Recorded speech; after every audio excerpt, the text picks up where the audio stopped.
ஒரு ஏரியில் நிறைய மீன்களும் பாம்புகளும் வாழ்ந்து வந்தன. முதலில் நட்பு பாராட்டி இந்த இரண்டு இனங்களும் வாழ்ந்து வந்தன. பருவமழை பெய்து ஏரி வற்ற ஆரம்பித்ததும் இடத்துக்கு சண்டை போட்டு ஏரியை பிரித்து கொண்டு வாழ்ந்தன. ஒரு இனம் வாழும் இடத்திற்கு மற்றொரு இனம் போகக்கூடாது. மீறினால் எதிரியின் கையில் சரியான உதை கிடைக்கும். இது ஒரு விலாங்கு மீன் மட்டும் தந்திரமாக வேஷம் போட்டு ஏரி முழுவதும் சுற்றி வந்து கொண்டிருந்தது. பாம்புகள் இடத்திற்கு போகும்போது விலாங்கு தன் நீண்ட உடலை பாம்பு போன்று தலையையும் வைத்து தான் ஒரு பாம்பு என்று காட்டிக்கொள்ளும். மீன்களின் இடத்திற்கு போகும்போது உடலை சுருட்டி மீன் போன்ற துடுப்புகளையும் வாளையும் காட்டி தான் ஒரு மீன் என்று காட்டிக்கொள்ளும்.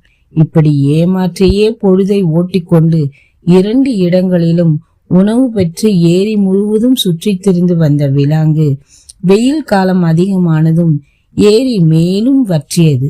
பாம்பு கூட்டமும் மீன் கூட்டமும் தங்கள் இடங்களை நெருங்கியும் குறுக்கியும் அமைத்து கொண்டே வந்தன. ஒரு நாள் இரண்டு கூட்டங்களும் ஒன்றன் இருப்பிடத்தை இன்னொன்று பார்த்து கொள்ளும் தூரத்தில் அமைக்கும் நிலை வந்தது. அப்போது மீனாக விலாங்கு வேஷம் போட்டால் பாம்புகள் பார்த்து தாக்கின. பாம்பாக வேஷம் போட்டால் மீன்கள் கடித்து குதறின. நான் பாம்பும் அல்ல மீனும் அல்ல, விலாங்கு கதறியது.